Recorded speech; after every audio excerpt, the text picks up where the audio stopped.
I served for a short period of time in the late 70s. I worked in the intelligence sector of the Air Force, and I worked in crypto, where I was supporting our Chinese analysts after the end of the Vietnam War.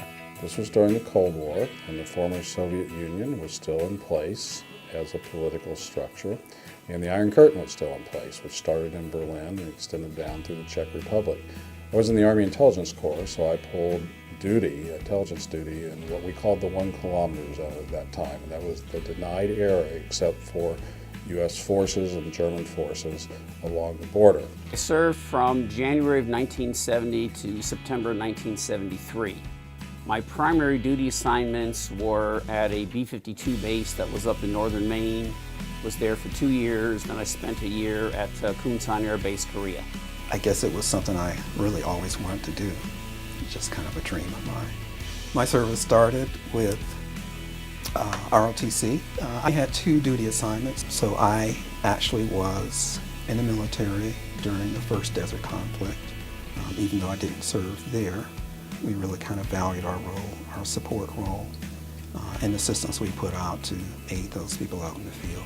The experience of being in the military taught me a lot about discipline, taught me a lot about teamwork. At the time, I wanted to give back when I was in the military, and when I think of veterans, that's what I think of. They give back by being present to serve, and they have been a beacon of what leadership can look like, regardless of your skin color, regardless of your gender, regardless of where you were raised.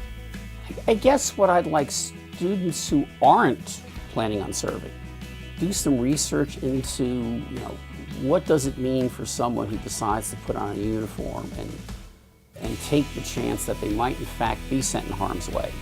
Our veterans have outstanding leadership experience and capability. Our veterans didn't have to serve. There wasn't a draft. It was a conscious decision.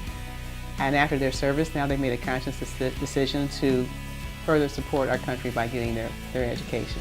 It is an honor to serve our country. And equally, what an opportunity you have as a student to be able to be in a team, for instance, or a class with someone who has firsthand experience, right, of putting country first. So I just hope that they know that there are people who support them. They didn't choose to start these wars, but they have answered a call. Think about the 5,000 people out on an aircraft carrier, somewhere in some geography that we don't even think about. Think about the men and women on submarines right now. Think about the surveillance missions being flown over very, very treacherous geographies so we can live the way we live in the U.S.